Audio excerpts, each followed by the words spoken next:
You know what else is a low is anytime I have to take money out of my family's pocket to pay for my diabetes stuff. I know they don't think anything of it. They are happy to support their father and husband, but I just, like, what other cool, fun, supportive things could we be spending that money on? Makes me feel kind of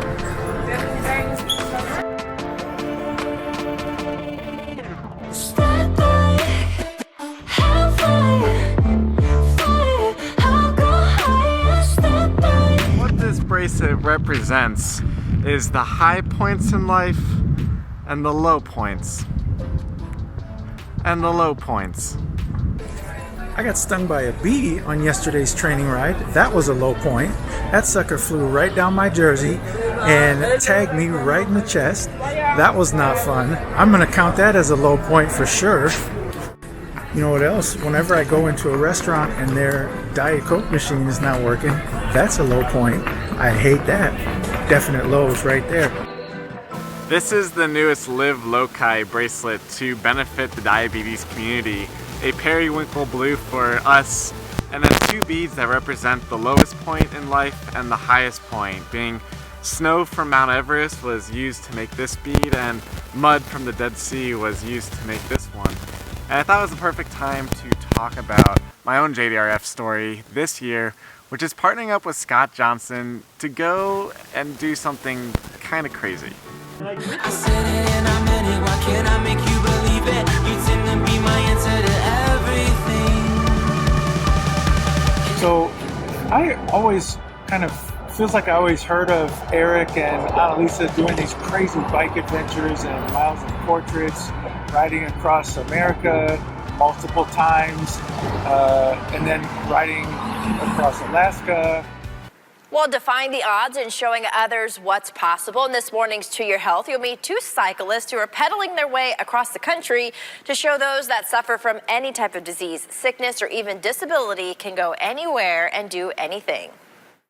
We have arrived in Denali. Fresh off a train ride, Erik Douds. And when I got wind that they were going to be coming through my neck of the woods in San Diego, I thought it would be awesome to support them somehow, throw an event, or just, I don't know, find a way to meet them, get them through the My Sugar office. And so we hosted a get-together, pulled together as many of the local people as we could, and that's where I first met Erik and Annalisa.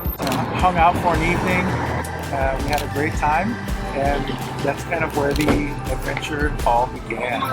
Before diving into Scott and I's story, I wanted to highlight two others that are at the peak of their lives right now. Patrick and Michael, who are doing something called Project 50 and 50, or climbing 50 of the highest peaks across the US, so the highest peak in each state in less than 50 days. And they have accomplished some incredible things, as well as getting highlighted by the BBC. All right, we're at the top of Motorcycle Hill right now. These are the moments I truly love to capture. I'm having a jolly old day. Patrick feels like he's gonna himself. When we started, it was about 10,000 degrees. Now it's snowing on us and I'm about to shit my pants. I can't decide if I need it now and get it over with. I don't know what to do.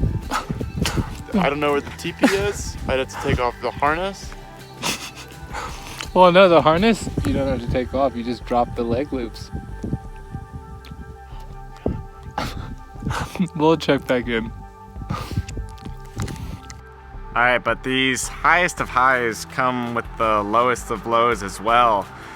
And the way that Michael and Patrick are capturing the highest peaks, in 2018, I went to Death Valley, the lowest point of the US, and explored some of the waterfalls, some of the peaks around there, and eventually it kind of came crumbling down, the lowest point where Cassie and I decided to not continue together. And it's extremely sad because I don't think I'll ever meet someone as motivated and as dedicated to the type 1 diabetic space as Cassidy and find someone who's willing to put everything aside and just go out there and see what is possible and try to change lives. That is why having Scott Johnson sign on to a project or an idea that sounds so stupid that is guaranteed to have a lot of lows and maybe one high is an honor, and to have his trust and to have him on this journey means the world to me. Alright guys, how about a quick training update with me and I think this is that Huey back there behind me? So I'm following a 16-week training plan, and the first 2 weeks was the hardest. So I've kind of turned that corner, finished week number 3, and I'm feeling great. I'm feeling stronger, although blood sugars are a mess and weight is going up, which is weird when I'm exercising so much, but I'm also I'm transitioning and can feel it. So I just got to stick with the plan, keep cranking along, and keep riding. So. You all need some context on why meeting Scott means the world to me. If you go back to 2011, I was about a year out of high school trying to figure out what it meant to live with diabetes in a college setting. And honestly, there was nothing online. The diabetes online community, the DOC, didn't exist like it does today, where people can get instantly tied into things, where there's so much public support. There's organizations like Beyond Type 1 that have 1 million followers on Facebook. That wasn't what my experience was. I went to Google and typed type 1 diabetes, and 2 people kind of popped up. There was Carrie Sparling and Scott Johnson. Is there any message you'd like to send to Scott Johnson? I love Scott. He's great. He was one of the first bloggers that I found, like for real, one of the first friends that I made in the community, and he was the first person that I ripped off that preposition of with diabetes. He was not my friend with diabetes, he was just my friend. And I feel like that's happened with a lot of people in this community, and that's magic. Yeah, scottsdiabetes.com is one of the oldest blogs I have ever been familiar with. And the thing is, I never followed it closely, but he was one of those faces that just gave me comfort. Knowing that someone who can just play basketball, drink Diet Coca-Cola, have a family, and just be a normal dude gave me a lot of comfort having this disease. But you see, at that point, that's not when we got committed to this idea. I was staying with Pat, a JDRF coach, who planted the seed, but then that really nourished over a couple states until I was in Tucson, Arizona with PK Steffen, another JDRF coach, where I finally was literally sitting in his backyard in his chair with his dog on my lap with my laptop, and that is when I fully committed to this idea under the one kind of notion that Scott had to get involved as well.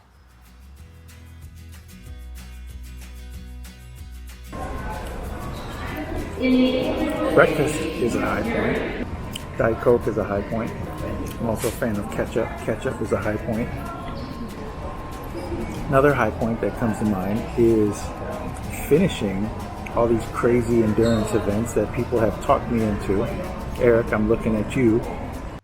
Scott's Death Ride is about an everyday hero, one of my heroes, coming together with a professional athlete, which is somehow me, to figure out this balance between low and high, figure out how to make training something that goes from miserable to enjoyable, that puts the biggest smile on your face, to go from fear of having to raise $8,000 for the JDRF and finding joy in connecting with new people, with old friends, with new friends.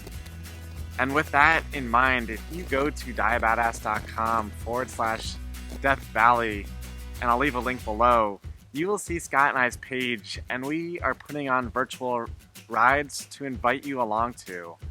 And all this means is just putting a time on your calendar to ride with us and go on Instagram and tag us and share your story so we can all learn from each other. Because if there's one thing I've learned from the DOC is that when you build a community that connects your lowest point with your highest point, you'll find yourself with a lot more smiles, with a lot more joy, and around a lot of people that make you complete. I would say one of the biggest high points is not necessarily like a single point that I can, like put my finger on one moment in time, but it's like all the amazing people and stories that all the amazing people I've met over the years, thanks to this amazing community around diabetes and all the incredible stories around diabetes. It's not always about the highest peaks or avoiding the lowest parts. It's the beauty of being on that journey with the people that you love and respect and learn from. So, Scott, thank you for signing on to this, and place your bets now if we're gonna survive, because yeah, it's 100 miles in a place that might be over 100 degrees in heat. It's kind of insane.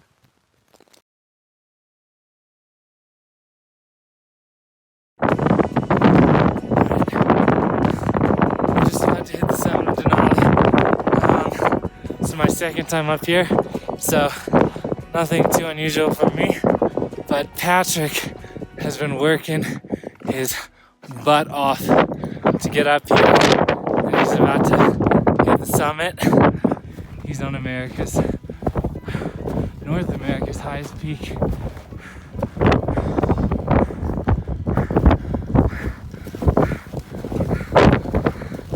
How's the deal, dude?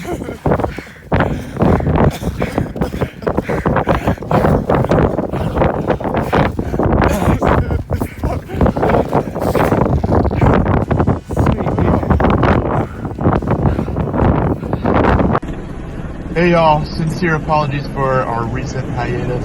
Thanks so much for everyone who's been checking in. If you've been following our GPS over the last 48 hours, I'm sure you noticed that things have been very wonky.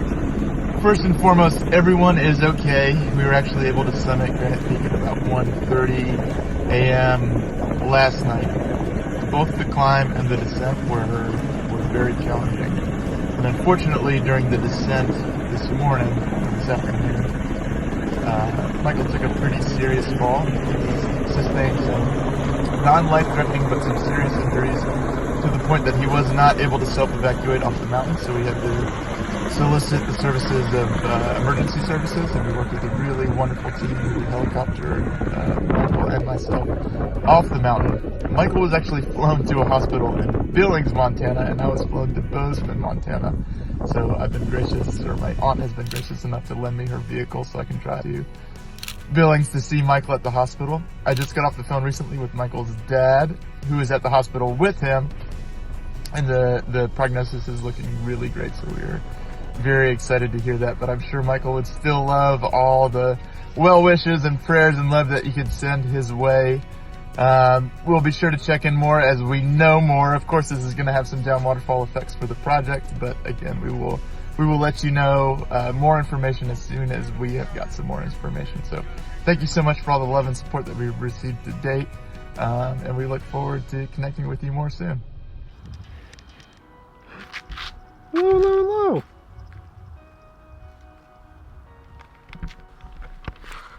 Alright, just like I have many questions for this kitty cat out here on the reservoir, leave your questions for Scott and I, because this should be a series called Scott's Death Ride. That's the intention, to answer all the questions from going to 0 to 100, fundraising, diabetes stuff, training, biking, photography, anything related to this journey. Leave us a question below, and remember, you can go anywhere and do anything.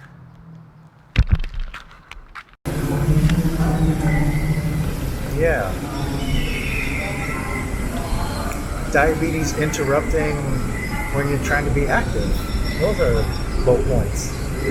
I hate that. That sucks. Like, you're out there trying to do the right thing, take care of yourself, and boom, there's an interruption for you.